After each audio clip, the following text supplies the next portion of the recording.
Now, Simon Sinek, a very well-known thought leader, he likes to call it circle of safety, which is around psychological safety. And he gives an amazing story. He was at Four Seasons in Las Vegas and was fascinated by the people who work there, like they genuinely care about you. So he goes to the lobby and there's a coffee stand there. To buy a cup of coffee, he goes to the barista by the name of Noah. Now, Noah was fantastic. He was friendly, he was fun, he was engaging. He made the whole coffee buying experience an amazing, fun experience. So Simon Sinek asked Noah, what makes you love your job? And Noah said, well, at Four Seasons, there is the way, the environment, the culture over here is just amazing. Throughout the day, managers will walk past by me and ask me, how am I doing? And is there anything they can help to make his job better? So he said, all the managers would do the same thing. And then he said something amazing. He said he also works at Caesar's Palace. And at Caesar's Palace, the managers were trying to make sure we are doing everything right. They would micromanage. They would catch us when we are doing things wrong.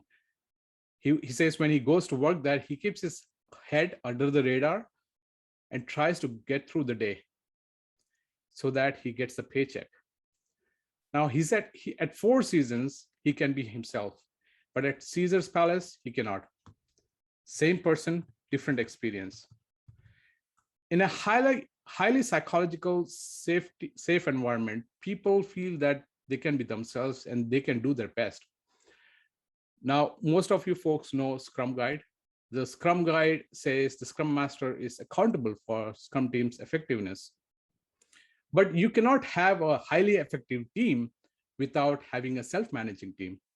And the creator of Scrum, Jeff Sutherland, says, you cannot have a self-managing team without self-autonomy. And I believe for self-autonomy, we need to build a psychologically safe environment. There is another story that I would like to share. A friend of mine works as an RTE in a large automobile corporation.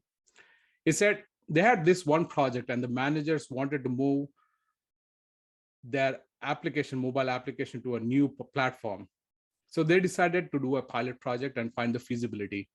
The developers created a small team, and by few weeks suggested that the transition will create tremendous complexity, duplication of work, and poor customer experience.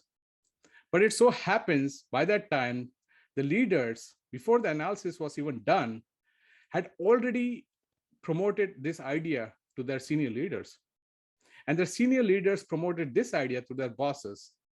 When the first line of managers heard that this was not feasible, they resisted and said, it's already been decided. We should move further with this new platform. And in one of those meetings with the manager, the developers again made suggestions on all the duplication of work, extra effort that is needed in rewriting the code for existing features, and they will have to work on existing features rather than building new features and enhancements. So the manager said, we'll hire more people.